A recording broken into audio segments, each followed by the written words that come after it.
fuerzas que intervenían. Igual lo voy a rehacer, ¿ya? Entonces, el objeto se dirigía en esa dirección con un valor de velocidad inicial. Entonces, cuando partió su movimiento, tenía un v sub 0 inicial. Y cuando termina su movimiento, tiene un v igual 0. Esta es la velocidad inicial, componente X. Esta es la componente X de la velocidad inicial. Cuando termina su movimiento, cuando parte en t igual 0, pero cuando termina en el instante, no sé, final. Lo llaman TF, T final. ¿Sí? ¿Qué encontramos nosotros? Claro, que mientras se mueve, ¿no es cierto?, hay un roce, que un roce dinámico va contra la dirección del movimiento, que era el coeficiente de roce dinámico por normal, actuaba la fuerza de peso y actuaba la normal. ¿No es cierto? Y esas fuerzas verticales, cuando uno pone un sistema de coordenadas acá, ¿no es cierto?, la normal entra con signo más porque está hacia arriba, el peso entra con signo menos porque está hacia abajo y no hay ninguna otra fuerza vertical. Mientras que el roce entra hacia la izquierda con signo menos, como menos coeficiente de roce dinámico por normal. Ese es el roce, el valor del roce dinámico. ¿Sí? Ahora, el objeto no subía ni bajaba. ¿De acuerdo? Sí, sí. Si no sube ni baja, si I es constante, entonces la velocidad, que es la derivada de I con respecto al tiempo, tiene que ser 0. ¿Sí? Y la aceleración, que es la derivada, la aceleración vertical, que es la derivada de la componente vertical de velocidad, como es la derivada de 0, es 0 también. ¿Sí? O sea, eso es 0. No sube ni baja. ¿Sí? Entonces, eso lo llevó a uno a que la normal sea igual al peso, a este ejercicio. Cosa que podríamos, resultado, que podríamos incrustar en la ecuación anterior para obtener de la componente X la aceleración que es inversamente proporcional a la masa. Ahí está el coeficiente de roce dinámico. Aquí tenía que poner yo la normal, que la normal es igual al peso. Entonces pusimos el peso y llegamos a esa expresión que está ahí. Y esa expresión se pudo escribir porque eso lo multiplica en 1, ¿no es cierto? Como menos coeficiente de roce dinámico por masa por gravedad de Galileo dividido por masa. Y aquí las masas se simplifican. ¿Ya? Y entonces quedó que la aceleración era coeficiente de roce dinámico por la constante de Galileo. Y eso es constante. Eso es constante. Eso es constante. ¿Ya? Esto es una cantidad constante. Déjenme llamarla a 6, ya que es constante. ¿Ya? Para darle un nombre y no tener que escribir todo. Sabemos que si la aceleración es constante, por ejemplo de valor a sub 0, entonces la velocidad, función del tiempo, es la velocidad inicial más la aceleración por tiempo. Eso vale para aceleraciones constantes. Y sabemos que la posición como función del tiempo es la posición inicial más la velocidad inicial por tiempo más un medio de la aceleración por tiempo al cuadrado. Ojo, que esta fórmula es solo si el tiempo es constante. Perdón, si la aceleración es constante. Si la aceleración no es constante, sale otra cosa. ¿Ya? Pero es una buena fórmula para un montón de ejemplos. Entonces ahora podemos contestar la pregunta de cuánto se detiene esto. ¿Cuánto vale el valor final? Porque en el instante final la velocidad tiene que ser nula. ¿Ya? Entonces tomamos esta ecuación, exigimos que dx sea igual a 0 para T igual T final en esta ecuación. En 1, voy a llamar 1 a esta ecuación. Estas dos. Esto que está aquí es cinemática. Cinemática, las leyes del movimiento. Esto que está acá es dinámica. La segunda ley. Mientras que lo otro es la primera parte, cinemática. Entonces, en la cinemática, exigimos a esa fórmula, a que sub x, que evaluada al instante final sea 0, sabiendo que al lado derecho hay un b sub 0 más una sub 0 por t final, porque tengo que desplazar que t final. ¿Sí? Entonces me sale, de aquí voy a pasar este b sub 0 para el otro lado, el signo menos. ¿Sí? Y el a sub 0 lo voy a pasar dividiendo.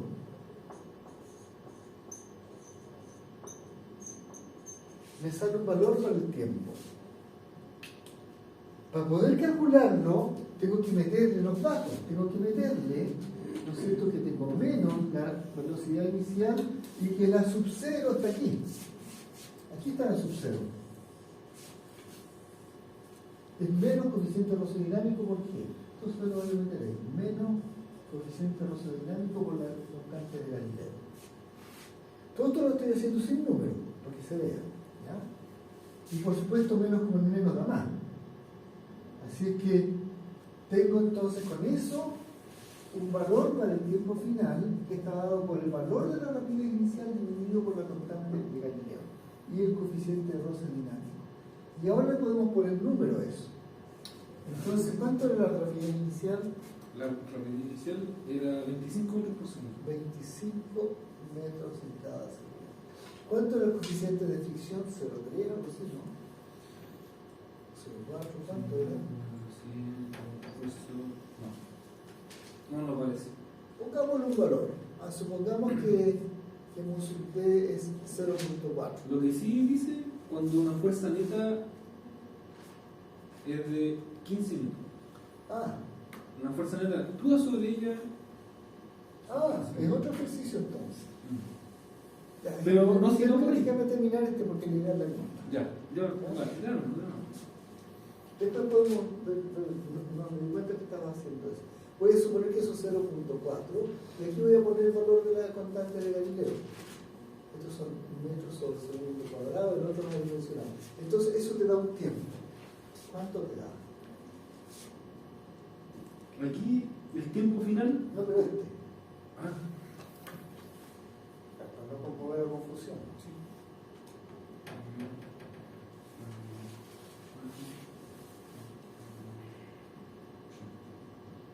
Me da 6.37. 6.37 segundos. Correcto. Entonces yo sé cuánto se demora. Ahora voy a tomar la otra ecuación, la ecuación 2. Porque lo tengo ahí. Puedo calcular hasta dónde llega. Entonces voy a evaluar la posición en el tiempo final. Esta es la posición final.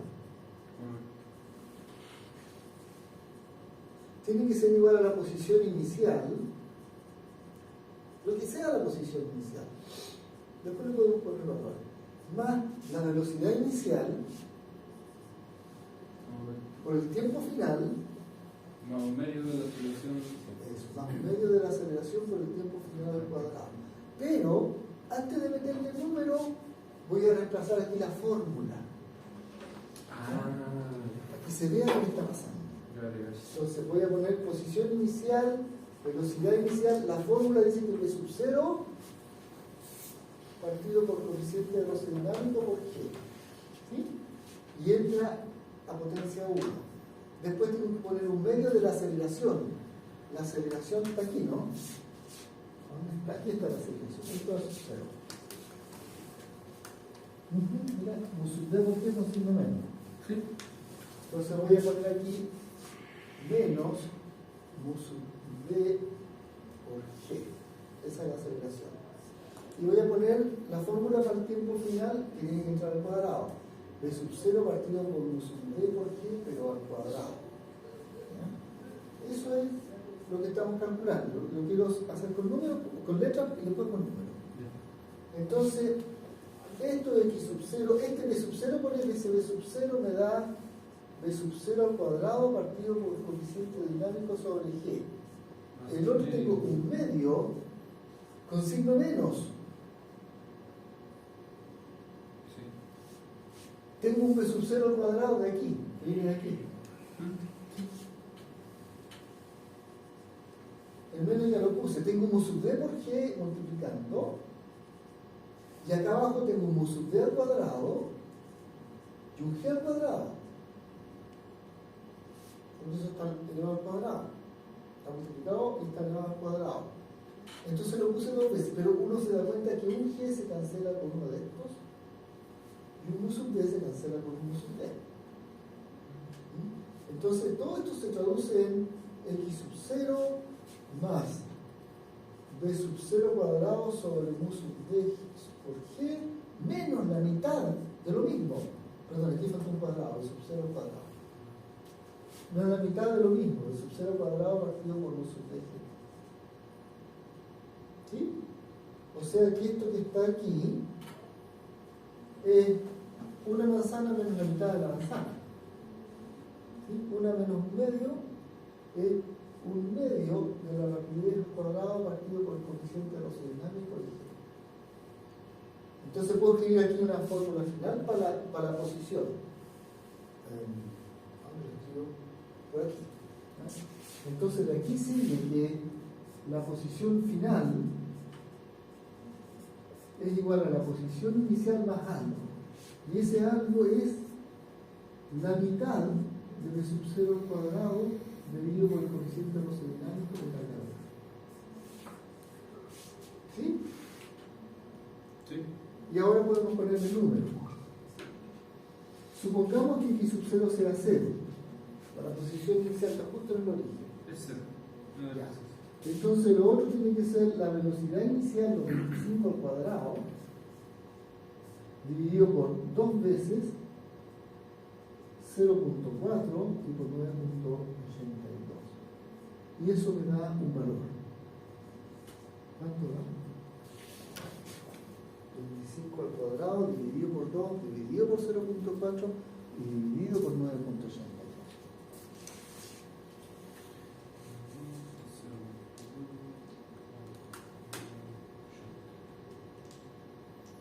Lentes. 79,5. 79,5.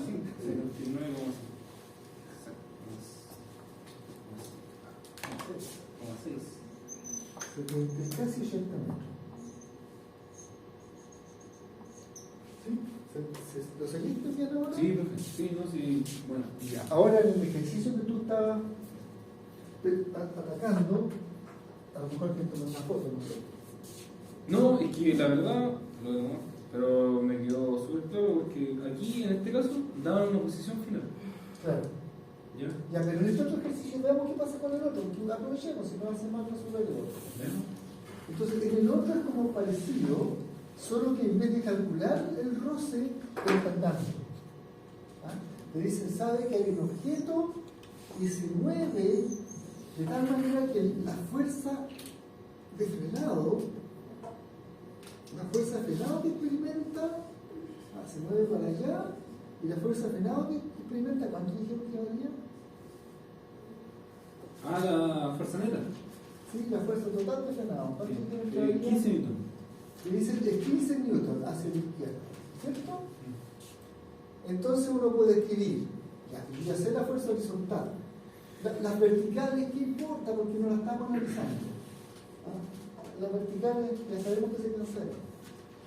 ¿Sí? Entonces podemos escribir para este sistema de coordenadas que la componente de aceleración horizontal es inversamente proporcional a la masa. Te tiene que haber dicho la masa. De hecho, eso es lo que pide. ¿Cuál es el valor de la masa del objeto? Ya, debíamos ver los datos que tenemos. Entonces, tenemos la masa y una fuerza hacia la izquierda, menos, la voy a escribir con número, 15. 15 newton. ¿Sí? ¿Qué más te dicen? La rapidez es 25 metros por segundo. ¿La inicial? La inicial. Entonces, B sub 0 es 25 metros en cada segundo. Dice, cuando una fuerza neta de 15 minutos actúa sobre ella, alcanza el reposo después de recorrer 62.5 metros. Entonces, significa que desde la posición inicial hasta el final, ¿no es cierto?, hay 62.5 metros. Se supone que aquí parte con B0 y allá llega con velocidad nula. Claro. ¿Sí? Exacto. Y me piden la masa del objeto.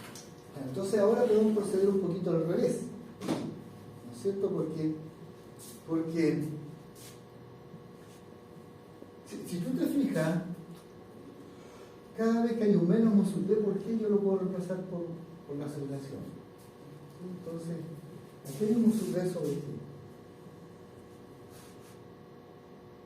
Ese es el valor de la aceleración.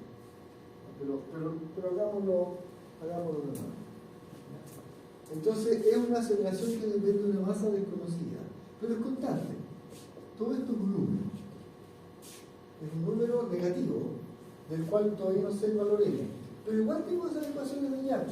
Y como es una aceleración constante, puedo escribir que la velocidad es la velocidad inicial más aceleración por tiempo, y puedo escribir que la posición es la posición inicial más velocidad inicial más un medio de aceleración por tiempo al cuadrado. ¿Sí? Igual puedo escribir que cuando se detiene ha transcurrido el tiempo final. Sí. Y igual puedo calcular que el tiempo final está dado por B sub 0 con signo menos dividido por la aceleración, que sea negativa para que eso sea positivo. ¿Sí? Igual puedo meter ese tiempo aquí. Ese tiempo lo puedo meter ahí allá. Sí. Entonces, igual puedo escribir que esto es que la posición final, x en el tiempo final, es la posición inicial más b sub 0 por t final, más un medio de la sub 0 por t final al cuadrado, y puedo reemplazar igual esa fórmula aquí. La velocidad. B sub 0 por B sub 0 partido por A sub 0 con el signo menos. Claro, menos un medio. Pues un menos porque hay un menos ahí. Sí. Sí. Y el otro es un medio del A sub 0 por esa cuestión al cuadrado. Sí. Ahí va un B sub 0 cuadrado sobre una sub 0 cuadrado. Pero ahí sería, no, sería negativo. ¿No? Menos. Si elevó al cuadrado algo, el signo menos. Ah, tiene razón. No tiene razón. ¿Sí? Estoy diciendo. Igual puedo cancelar una sub 0 de aquí con una sub 0 de allá. Y esto que está aquí es, hasta aquí tenemos posición inicial, velocidad inicial al cuadrado, ellos sí no importa, no van a dar cuenta que es lo mismo. Digo por A sub 0 más un medio de velocidad inicial al cuadrado partido por A sub 0, que es lo que queda acá. Igual tengo aquí una manzana con signo menos, y acá tengo media manzana con signo más. El mismo concepto. El mismo concepto. Y queda x sub 0 menos un medio de la manzana. ¿Sí? Y podemos suponer que la posición inicial es 0. ¿Sí? Y sabemos que todo esto tiene que ser entonces los 62.5 metros. ¿Sí? Correcto. Ya, entonces ahora puedo reemplazar allá. Sí. Todo lo que conozca. El mismo ejercicio, pero Tiene razón. Bueno. de otra manera. Entonces tengo 62.5 metros, igual posición inicial que se es nula, menos un medio de 25 al cuadrado, ¿no es cierto? Partido por una sub 0 que no conozco, pero que lo puedo relacionar después con esto. Sí. Y entonces aquí tengo menos 25 por 25, ¿cuánto es? 625. 625 partido 2 y por A sub 0. Y acá tengo un 62. Con razón, lo pusieron 625, mira. 62.5 y 625. Entonces ese 2 pasa multiplicando, ese 675 pasa dividiendo, el signo menos pasa para acá, y me queda, no, mejor, el azucero que está dividiendo lo paso multiplicando, el 62 que está multiplicando lo paso dividiendo. ¿Qué? Claro, 625 por 6. Yo está más fácil. 62.5 dividiendo 625 es 10. ¿No se puede simplificar ahí? Sí, eso es lo que hice.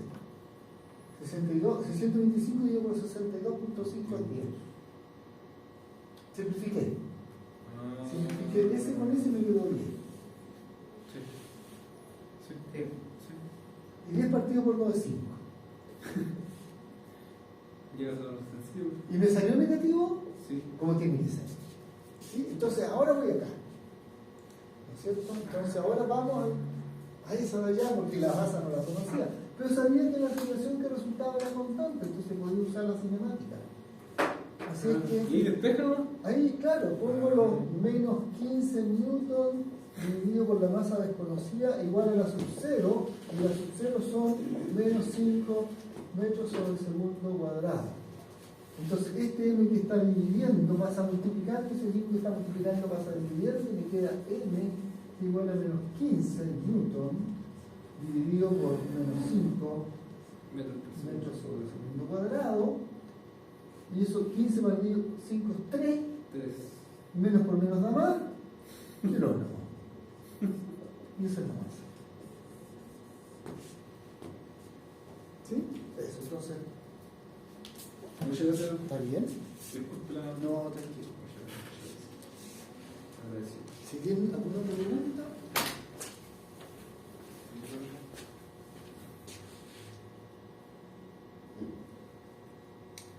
Séptimo ejercicio. A soñar. ¿Tengo igual? Me acuerdo que mi grado tenía un curso de los carros. Y pasaban varios y yo así como. Y pasaba uno, pasaba el otro, pasaba cada par, casi hacían un video. Pero está bien. ¿Cómo estamos con eso? ¿Clarito? Ya. Volvamos a esto entonces. ¿Ya? Porque yo quería hacer un repaso cortito de las integrales para seguir con esto. Alcanzar. En lo poquito que nos queda de clase, igual aprovechar. Puedo borrar de aquí, ¿no? Aquí. Entonces, solo quería recordar lo siguiente. De la integración. Aprendimos que la integral de un diferencial de algo, evaluado en la situación A y la situación B, es ese algo evaluado en B menos ese algo evaluado en A. Se acostumbra a notar esto como F evaluado en B y evaluado en A, pero es una recta.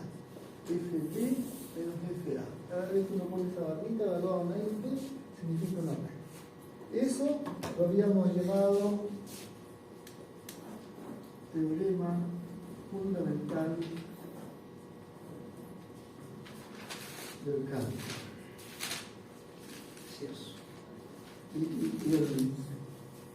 Y el Carlos Picante, si lo mira, va a decir, diga, pero ¿cómo? Porque él no sabe que nosotros aprendimos diferenciación. Y después, ¿no es cierto?, dijimos que si tengo una integral entre A y B de una fórmula de la coordenada X y la sumo, ¿no es cierto?, multiplicándola por un diferencial, todo lo que yo tengo que hacer es ser capaz de transformar, de alguna manera, reescribir eso como el B de un F. Si yo puedo escribir eso como el diferencial de algo, estoy listo, porque entonces ese va a ser AB por un DF, y eso va a ser el F que yo encontré evaluado entre A y B, es decir, va a ser el F evaluado en B menos el F evaluado en A. ¿Sí? Y teníamos ejemplos, ¿no es cierto? Como ejemplos teníamos, por ejemplo, la integral entre A y B de la expresión 1/2 de K X por dx. Ese es un ejemplo. Entonces, el 1/2 y el K son constantes, cantidades constantes. Pero el X de X sabemos que es el diferencial de X cuadrado dividido 2. El diferencial de X cuadrado es 2x de X. Así que dividido 2 me queda X de X. ¿De acuerdo? Quizás conviene aquí valorar el diferencial de X cuadrado, diferencial de algo, ¿cierto? Diferencial de algo al cubo, es 3, etcétera. El diferencial de 1 partido por algo es menos 1 partido por algo al cuadrado de algo. El diferencial de 1 partido por algo al cuadrado es menos 2 ese algo al cubo por de algo. Eso, las tablas de diferenciales. Si uno sabe diferenciar, automáticamente uno sabe integrar. Porque aquí, esto, X de X, es esto que está aquí. ¿No es cierto? X por dx. Aquí puse un casillero para llenar cualquier cosa. Entonces está acompañado por un 2. Bueno, no hay problema. El 2 lo pasa uno dividiendo para el otro lado y está listo. Pero dejémoslo allá porque es más fácil saberse eso que lo otro. Entonces se fijan, X de X es diferencial de X cuadrado medio por esta propiedad. Y el K multiplicado por, partido por 2 es una constante. Puedo escribirlo aquí como K medios. Y yo sé que una constante entre sale afuera un diferencial. Entonces esto lo puedo escribir como la integral entre A y B del diferencial de K medios multiplicando a X cuadrado medios. Y encontré el F. Encontré el F mayúscula. ¿Sí? Es una cierta fórmula de X. ¿Cuál fórmula? Es K cuartos de X cuadrado. K cuartos de X cuadrado. Entonces, esa integral, la integral de entre A y B de 1/2 de K por X por dx, me está dando el diferencial de K cuartos de X cuadrado entre A y B. Y si uso el teorema fundamental del cálculo, eso es lo mismo que K cuartos de X cuadrado evaluado entre el valor al final y el valor al comienzo. Entonces ahora podemos pongamos un ejemplo. ¿Qué significa A? Por ejemplo, puede significar X igual 1 y B, ¿qué significa B? Puede significar X igual 2. Entonces evaluado con X igual 1 y evaluado con X igual 2. O sea, voy a poner un valor acá también, ya, con K igual, K igual, no sé, cojan un número, 3.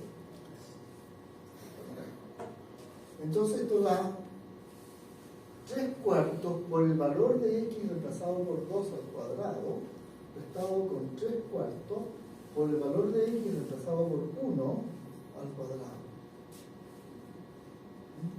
Y eso, esto es 8 partido por 4 es 2, 3 por 2 es 6, y esto es 3 cuartos.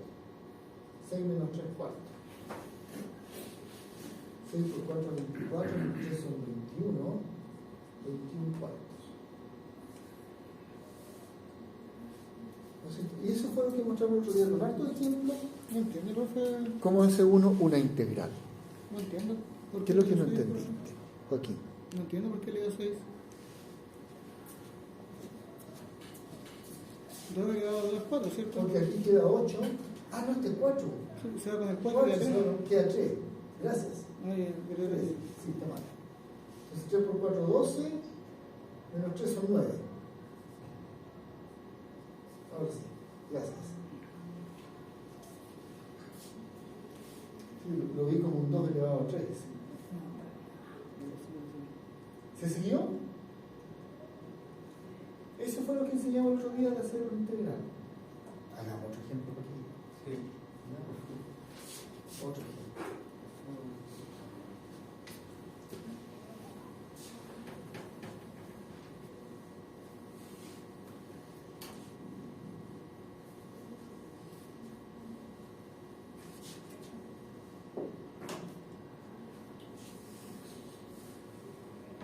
Calculemos un trabajo.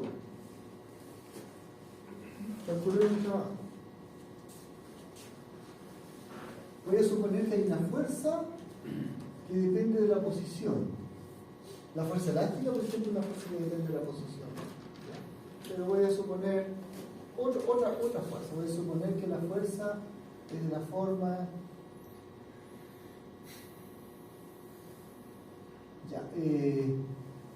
una constante sobre x cuadrado. Miren, eso es como la fuerza gravitacional. Se parece a la fuerza gravitacional. Inversamente proporcional al cuadrado de la distancia. Mayor distancia o a la fuerza eléctrica. ¿Se acuerdan de la fuerza eléctrica? Inversamente proporcional al cuadrado de la separación. Y entre cargas, así. Pero supongamos que esa es la fuerza. Y yo quiero calcular el trabajo para mover un objeto bajo la acción de esa fuerza desde x igual 1 metro hasta x igual 3 metros. Entonces, necesitaríamos introducir el concepto de trabajo como integral. Entonces, aquí voy a poner el resultado del producto junto. La fuerza por el desplazamiento. Esto sería el trabajo de esa fuerza entre A y B, donde esto es A, esto es B y esto es A.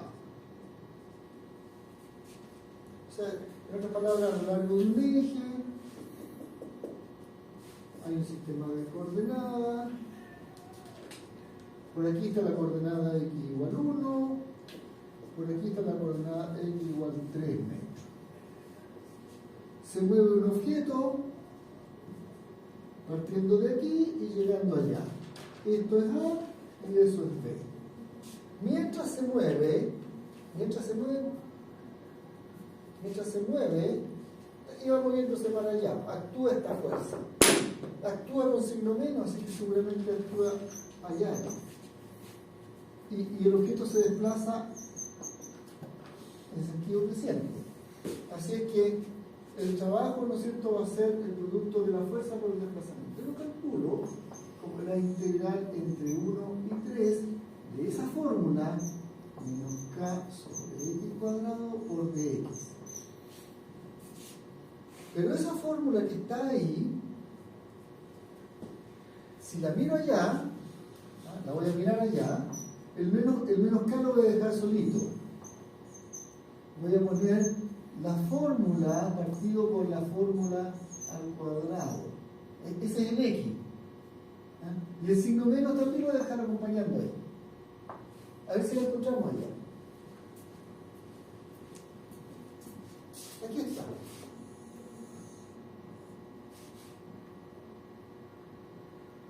Entonces, significa que esto es lo mismo que el diferencial de 1 partido por algo.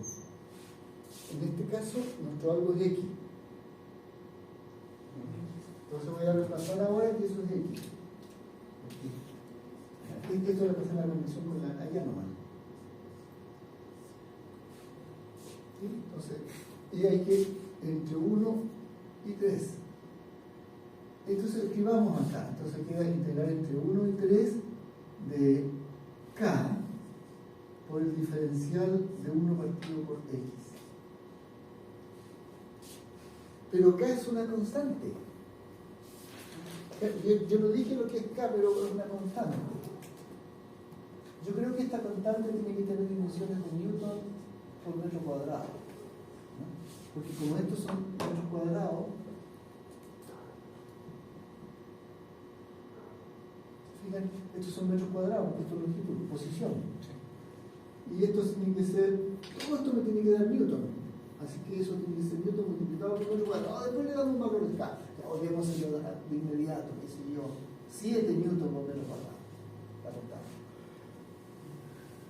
Para que tenga un número. Entonces, ahí voy a borrar lo que está acá. Entonces, ya sé que eso vale 7. Entonces, pero lo importante es que puedo escribir entre 1 y 3 de la diferencial de K multiplicado por 1 partido por X. Esto está listo, porque ahora usamos eso. Es la integral de un diferencial. Entonces podemos usar que eso es lo mismo, que la K partido por X evaluado con X igual 1 y evaluado con X igual 3 y ella la recta. Es decir, K sobre 3 menos K sobre 1. Y yo sé que K vale 7. 7 sobre 3 menos 7 sobre 1. ¿Y cuánto es esto? 7 tercios partido por 7 entero es lo mismo que 7 menos 21 14 tercios, creo, ¿no? partido por Sí. Menos 3, 14 ¿no? tercios. Menos 14 partido 3. Menos 14 partido 3. Tercio. ¿Y eso en decimales? Menos 4.6 periódico. Menos 4.67.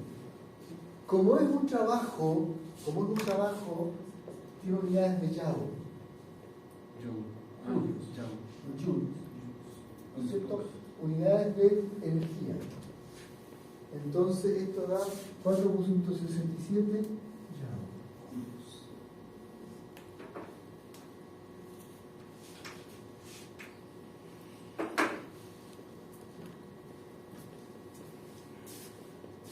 ¿Cómo vamos?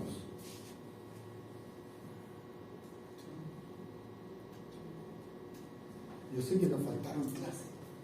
Pero bueno, se hace lo que se puede, con lo que se tiene. Quizás debería haber ido más rápido, pero también ir más rápido es más fatal. No. Nada más, por ir más contenido. Siga. Para nosotros es verdad, Más importante es asegurar conocimiento que cubrir más materias. Pero igual hay materias que, por ejemplo, yo sé que Joaquín Pucher no vimos tanto de electromagnetismo. Qué pena. Me duele. Pero estamos igual poniendo las bases para entenderlo después. Ok, entonces tenemos ahí un trabajo. Déjenme decir algo sobre el trabajo de las fuerzas eléctricas.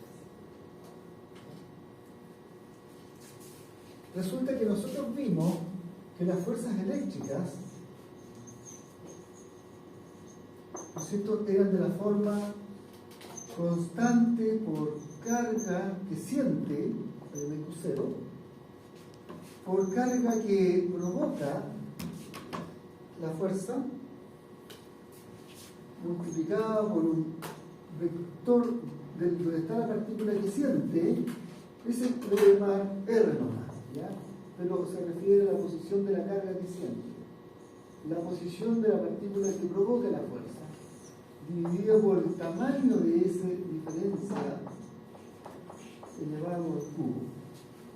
Y como había muchas cargas que hacen este tipo de fórmula, había que sumar sobre todas las cargas, desde la primera a la última. ¿Sí? Ahora, cada una de las cargas que hace fuerza sobre Q0 tiene esta fórmula. Y Q0 está en todas las sumas. Son varios términos que tienen de común el Q0. Entonces, ese Q0, como es común en todos los términos de la suma, lo puedo sacar fuera de la suma. Lo escribo como Q0. Y me queda algo aquí, que es la sumatoria desde el primero hasta el último. Esta es llamada la constante de fuerza. Y tengo que multiplicar por la carga de cada partícula, por la posición donde está la carga que siente Q0, menos la posición donde están las otras partículas, dividido por... Chute, no me acompaña. No me acompaña. Y este está el cubo.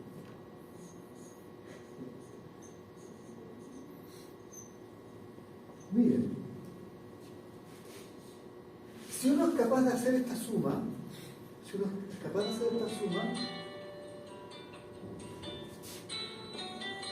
aunque de refilo, pero absolutamente, en mi hijo, en su hijo, en tu hijo, estoy en clase. Tipo C. Ya, chao. La familia.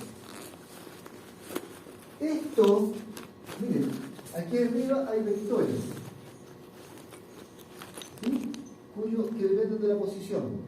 Voy a buscar el contratito, la posición por ¿sí? Ahí está acá. Acá abajo hay escalares que dependen de la posición. Cuando multiplico un escalar por un vector, yo tengo un vector. Cuando sumo muchos vectores, tengo un vector. Así que voy a escribir que tengo un vector. Ese vector es una fórmula cuyo valor depende de dónde esté la partícula que siente. Así que va a ser función de la posición. Y es una fórmula fea que uno tiene que calcular en cada caso, cierto, pero tiene nombre. Se llama campo eléctrico. Campo eléctrico. ¿Y qué dice esto que está aquí? Dice que cada vez que hay cargas en el espacio,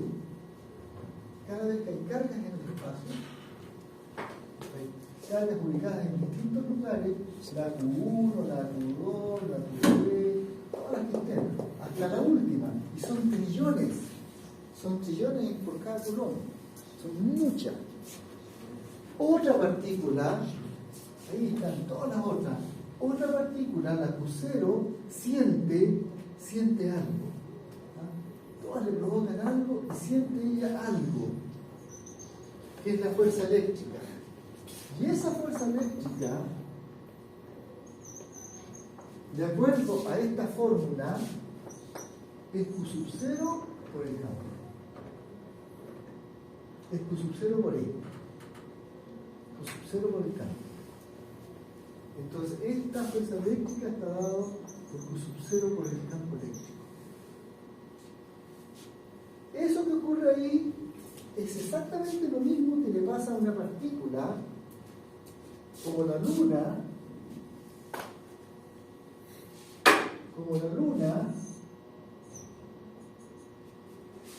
en presencia de todas las partículas que forman la masa de la Tierra.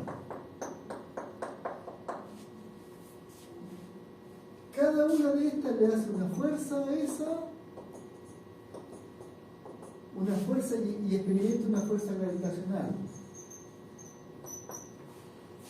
Y esa fuerza gravitacional va a ser su masa multiplicada por algo. ¿Sí?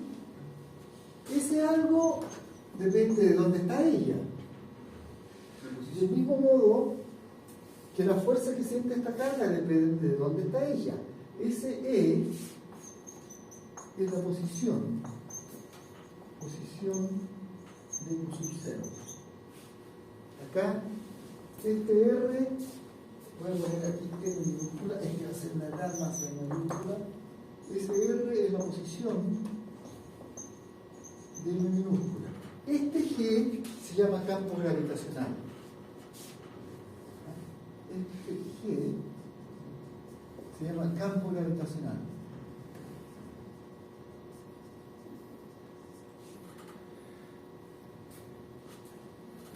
Del mismo modo que este E se llama campo eléctrico. Pero la fórmula no es tan distinta. Se fijan porque la fuerza de peso o gravitacional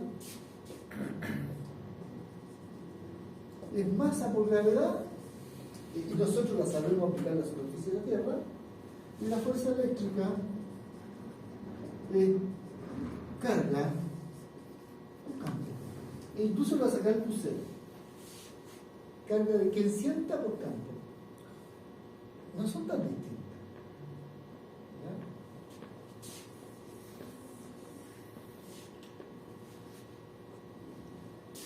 Resulta que si uno quiere calcular el trabajo de la fuerza eléctrica entre un punto A y un punto B, tiene que hacer un integral de la fuerza eléctrica y hacer un producto punto con el cambio de posición entre el punto A y el punto B. Pero la fuerza eléctrica es carga por campo, podemos reemplazarlo. Carga por campo eléctrico. Y carga, en esta suma, es un factor común. Hay muchos términos en la suma y en todo figura el mismo Q. Lo puedo sacar para afuera de la suma. Lo saco para afuera.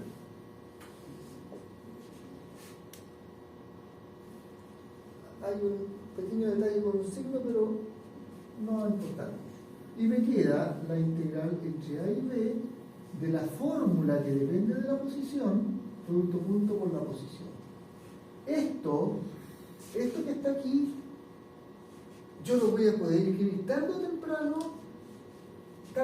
yo la voy a poder, si lo trabajo astutamente, lo voy a poder escribir como, si lo trabajo inteligentemente, es un integral. Y las integrales, ¿no es cierto? Las integrales de f de x, en algún minuto se pueden integrar y escribir como la integral de f, ¿sí? Entonces, esto yo lo voy a poder escribir de esa manera. Y entonces, voy a ponerlo así. Lo voy a poder escribir como integral de algo. Ese de algo lo voy a llamar, en vez de llamarlo f, lo voy a llamar de b. Y por una razón histórica,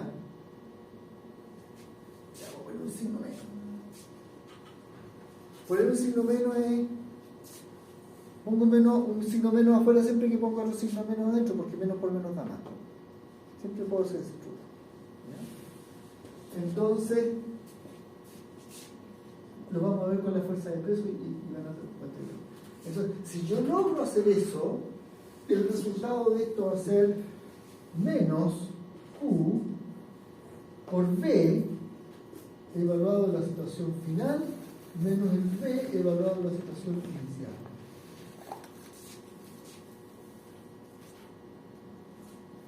¿Me siguieron? ¿Chicos?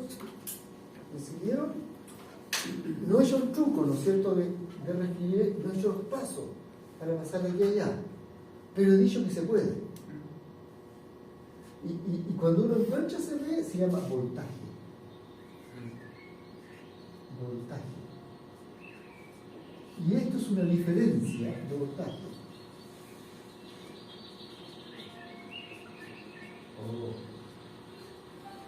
Eso es, que me recuerda que tenemos que hacer la clase el día viernes a las 8:30. 8. ¿A qué hora? 8:30. 8:30. 8:30. Me queda media hora. ¿Cómo estamos? Ahora yo le voy a escribir el B, sin demostración. O sea, existe una fórmula para el B, que yo la evalúo en la situación final y la evalúo en la situación inicial de la posición de la carga de crucero y me da el trabajo que se hizo sobre ella. La fórmula para el B es esta. ¿Cómo se calcula el B? El B se calcula, si el B se calcula así, el B se calcula como una suma sobre todas las partículas, de la primera a la última, de la constante de fuerza, por la carga de cada una de las partículas que está en la suma, por la posición, bueno, la posición de cada una de ellas, partido por el módulo de esta, al cubo. El B se calcula así. Sumatoria desde la primera partícula hasta la última, entra en K, entra en QI y entra el módulo, el puro módulo. Y ese es un vector. Ese es un vector porque es vector, se fija, vector multiplicado por un número, un escalar. Pero el otro es un escalar. Porque el tamaño de un vector, el denominador multiplicado por números, y sumado. Entonces, esto es un campo vectorial campo vectorial, y esto es lo que uno llama un campo escalar. No he dicho todavía el concepto de campo, pero lo podemos reforzar un poquito. Entonces, el voltaje es una función de la posición que se puede calcular de alguna manera. ¿Ya? Entonces, para dar un sabor más del voltaje, déjenme, si estoy bien con esto, dame un ratito de esta, porque necesito asegurarme que estoy bien con la red. Poner el cable de red que me faltó ponerlo por acá.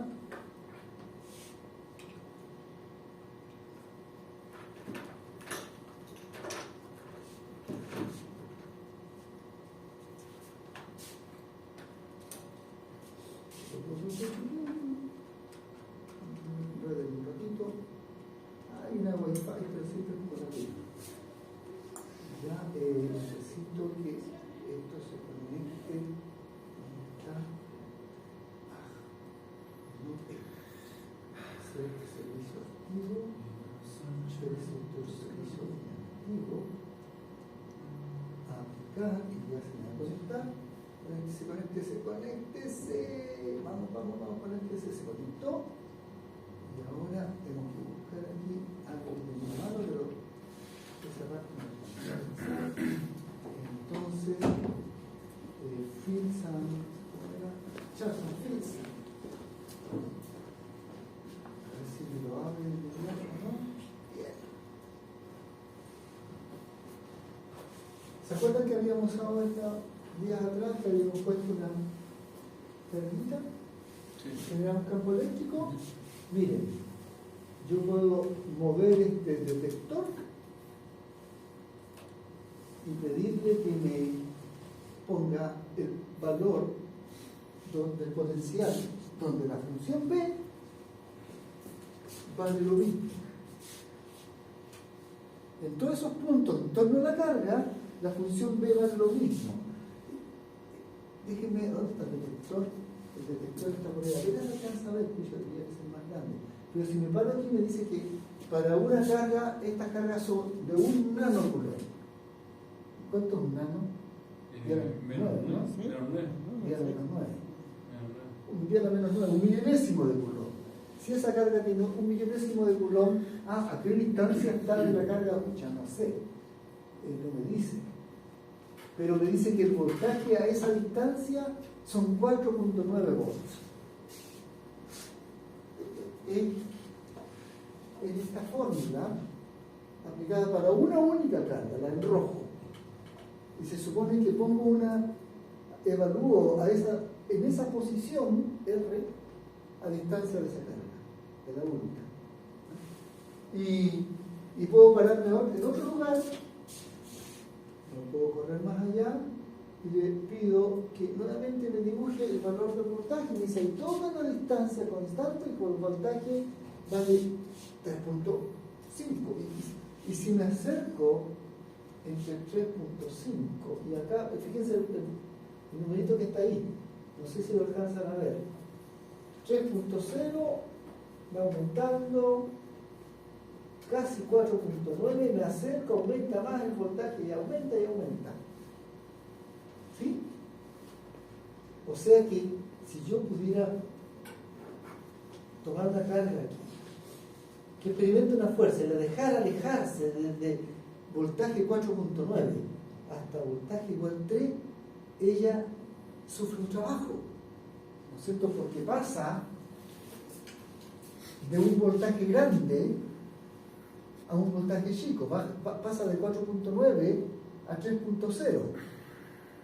4.9 menos 4.9 más 3.0 es menos 1.9.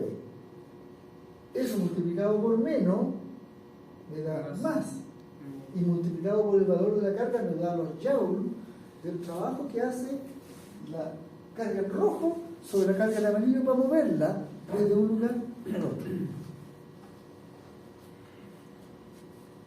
Entonces, ¿qué es lo que es el voltaje? El voltaje es algo que nos ayuda a calcular trabajo. Y siempre el trabajo asociado a una diferencia de voltaje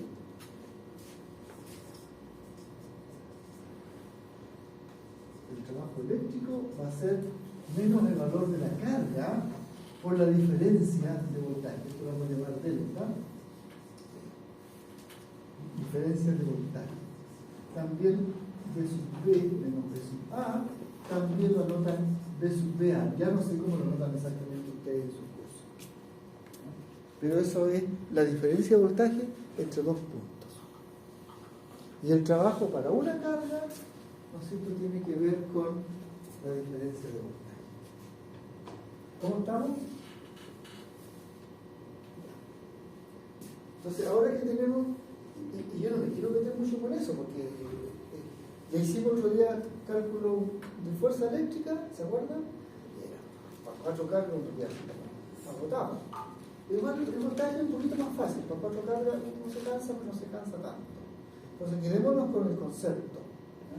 El voltaje es algo que depende del lugar. Y por supuesto pueden haber situaciones, voy a limpiar acá, y puedo limpiar, comer, limpiar. Si pongo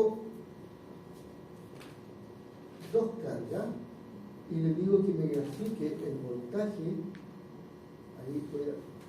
ahí el color tiene que ver con el voltaje. Le voy a poner aquí, tráceme las líneas de voltaje aquí, tráceme las líneas de voltaje acá, tráceme las líneas de voltaje entre medio.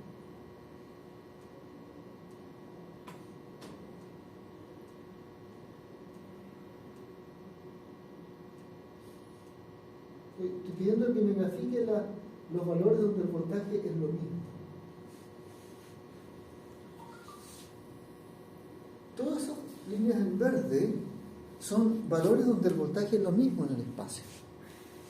Entonces, una partícula como esta, que parta de ahí, por ejemplo, bajo la acción de una fuerza y se mueva hasta llegar por allá, siente un trabajo, ¿no es cierto?, que tiene que ver con el valor de la carga y la diferencia de voltaje. Aquí, por ejemplo, el voltaje vale 4.48, acá el voltaje vale menos 3.97. ¿Sí? Entonces, esa carga, el Q, multiplicado por la diferencia, 4.98 menos 3.97, una era negativa, esa es menos 3.97. Entonces, ¿cuánto era? Voy a poner la final menos la inicial. La inicial era 4.98, cuando partió ya, en rojo, 4.98. Y la otra es menos 3.97. Esa es la diferencia de voltaje. La carga Q es la carguita en rojo. Mira, ¿cuánto vale la carguita? La carguita en amarillo no me dice cuánto es. No sé cuánto es la carguita en amarillo, pero supongo que será una carga unitaria. Ya, no sé, démosle un valor. Supongamos que es esa.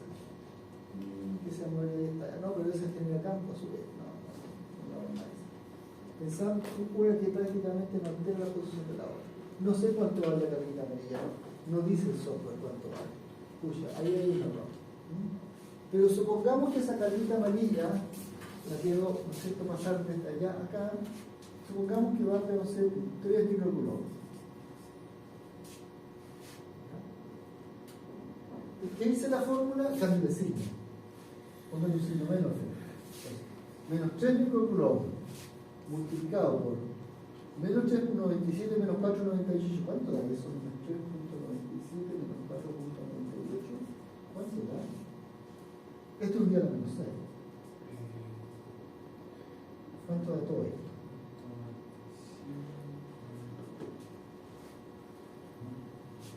3 por 10 a la menos 6 por eso. Primero dígame cuánto vale. Menos 8.95. 8.95. Entonces ahora 3 por 8.95, menos por menos da más. Es casi como 3 por 9. Esto va a ser como 27.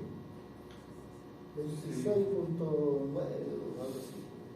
La verdad me dio. No sé si lo hice. 3 por 8, 3 por 9, 27.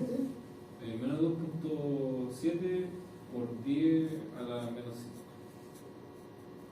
5. 2.7 por 10 a la menos 5. Sí. Ya, pero déjame escribirlo como 27 por 10 a la menos 6. Sí, también. ¿Sí? ¿Y qué estamos calculando? El menos. Cuando le pongo el menos 1, siempre veo la diferencia, estamos calculando trabajo eléctrico. Eso es lo que estoy calculando. Entonces, estos son llaves. ¿Sí? O sea, si una particulita partiera de una cierta distancia de la roja donde siente un voltaje positivo y llega a una cierta distancia de la azul donde el voltaje es negativo, experimenta un trabajo. Y siempre que las cargas se mueven porque el campo eléctrico las empuja. O sea, ellas siempre experimentan una diferencia de potencial. Si no hay diferencia de potencial es porque no hay campo. Puede haber otras circunstancias en que no haya diferencia de potencial. Atención. Déjenme dibujar ahí, nuevamente poner eso. No sé si alcanza a ver la línea en verde ahí, donde el potencial es más lo mismo. Una partícula que parte de aquí y hace un recorrido raro y llega ahí mismo, una partícula que parte por aquí, que parta por ahí, por ejemplo, parta por ahí, se mueva bajo la acción de esa fuerza y pase de largo y llegue a este lugar, llegue al lugar donde el voltaje es el mismo, la diferencia de voltaje es nula. Hay un momento que hay un trabajo positivo, un intervalo de tiempo, ¿no es cierto? Después hay un intervalo de tiempo que hay trabajo negativo, y el total es cero. El trabajo neto fue cero. Un tiempo trabajó agregando energía, otro tiempo trabajó quitando energía. De tal manera que quedó un cambio nulo. ¿Sí? Es posible eso también en las fuerzas eléctricas. Ya, entonces, eso es como para transmitir la idea, ¿no es cierto?, de que déjenme sacar ahí los colores.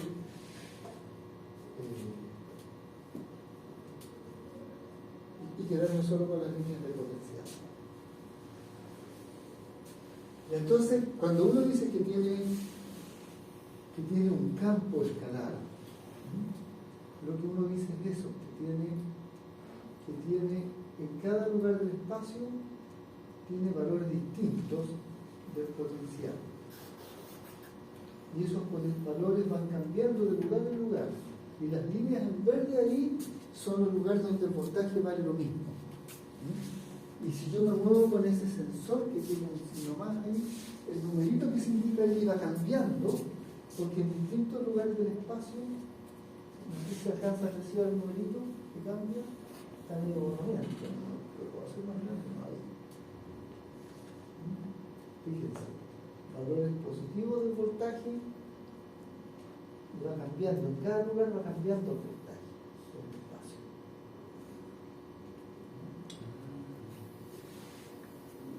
Entonces el voltaje es una función que está definida en todo el espacio, ¿ya? No solo dentro de un cable,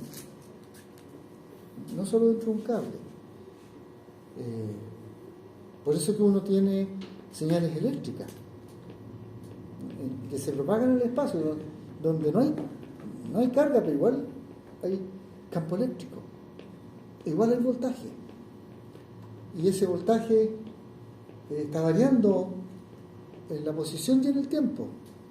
Nosotros estamos atacados permanentemente por ese campo eléctrico y el voltaje. A pesar de que aquí no hay una carga, igual está el campo eléctrico. Y a pesar de que ahí no hay una carga, igual está el voltaje. Y si hubiera una carga, lo siente. Y eso lo demostró Faraday. Faraday, ¿no es cierto? Humilde Faraday. Porque no hay que decir otra cosa. Faraday viene de unos medios realmente humilde. Pero su genialidad es extraordinaria. Él demostró, haciendo experimentos, que el campo eléctrico era una realidad física que uno podía observar con limaduras de hierro. y que el voltaje también es una realidad física que uno podía observar, en cierto sentido es más matemático que físico. El campo eléctrico es algo más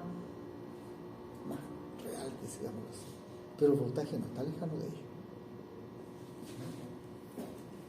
Entonces eso es como lo primero para decir. Entonces, así como hay un campo eléctrico, hay un campo gravitacional. La gravedad va cambiando desde el valor que sentimos cerca de la superficie de la Tierra, 9.82, y uno se aleja y la gravedad va cambiando. Entonces aquí hay un voltaje gravitacional y aquí hay otro voltaje gravitacional. Entonces, es otro concepto, tiene que ver con las fuerzas gravitacionales. Entonces, eso como para dar, me voy a salir un poquito, no la voy a cerrar, pero voy a salir un poquito de la aplicación para volver a la presentación y avanzamos lo que podemos dentro del tiempo que podemos. Entonces, déjenme ir acá para tratar de rematar por lo menos ahora con la idea que tenemos más. Sin analizar mucho más. Nosotros hemos visto, ¿no es cierto?, que muchas cargas producen fuerza sobre otras. Ahí tenemos el suma. Pero en un cable no son pocas, son trillones. Ahí tenemos una idea un poquito mejorada de lo que son partículas moviéndose a lo largo. En realidad son muchas más. Ni siquiera eso es suficiente. En realidad este concepto es mejor. Es como si un fluido se moviera, ¿no es cierto?, de un lugar a otro a lo largo del cable. En estricto rigor, las partículas que están en el cable se mueven muy lento, a velocidad de tortuga. No decir que son centímetros por segundo, porque es mucho menos. No se puede calcular la velocidad, es muy baja. Pero son tantas las partículas que pasan de un lado al otro, son trillones en un segundo, que realmente son capaces de producir 1 ampere fácilmente, o 2 o 3, dependiendo de cuántas cargas hay. Si uno piensa en un material como el cobre, en cada metro cúbico hay 10 a la 28 moléculas, casi 10 a la 29, 8.43 por 10 a la 28. El material como el cobre. Por centímetro cúbico son 10 a la 22 moléculas. Son muchas. Y cada molécula aporta con carga, con un ion, o dos. Un electrón aporta o dos a la corriente. Entonces, ahí hay por milímetro, todavía son 10 a la 19, esos son más de 100 trillones de partículas en un milímetro. 84.3 trillones de moléculas por milímetro cúbico. ¡Wow! Uno puede pensar que el material tiene una estructura. Los metales son estructuras en que las moléculas están relativamente ordenadas. Entonces, cada molécula aportando con algo, ahí tenemos otro diagrama de un sistema que tiene moléculas de distinto tipo, a esa suma que está ahí. Entonces, como son tantas las partículas, son tantas y están tan juntitas una de la otra, mejor uno piensa que ahí tiene un grupo de partículas, un grupito de partículas con una cierta cantidad de carga, multiplicando la posición dividido por la posición del cúbico, la constante de fuerza, y esa suma la escribe como una integral. Entonces uno puede esas sumas difíciles transformarlas en integrales. Y cuando uno tiene integrales, el campo eléctrico se puede calcular de manera más sencilla, con cierta matemática. La matemática de las integrales. ¿Ya? No es que yo quiera hacer integrales ahora, quiero decir lo que puede hacerse. Entonces, por ejemplo, hay resultados que son famosos. Cuando uno tiene un cable, como los cables de las líneas de transmisión, y supongamos que aquí tiene un pedazo de cable nomás, ¿ya? Y en cada parte del cable, en cada milímetro cúbico, se aporta con una cierta cantidad de moléculas extra que tiene una carga extra que uno puede sentir, que otra carga afuera puede sentir. ¿Ya? Entonces supongamos que en cada metro hay lo mismo, o en cada centímetro hay lo mismo. Uno tiene algo que llama una densidad de carga.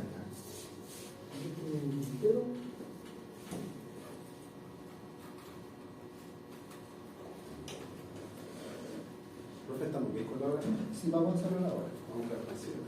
Vamos a cerrar. Pero por lo menos quiero cerrar con la idea del campo eléctrico, siempre cuando encuentro mi puntero que estaba por aquí, que se me está escapando. Alcanzar a cerrar. Yo sé que tienen preocupación por la hora, pero yo también quiero cerrar decentemente. Déjame imaginar.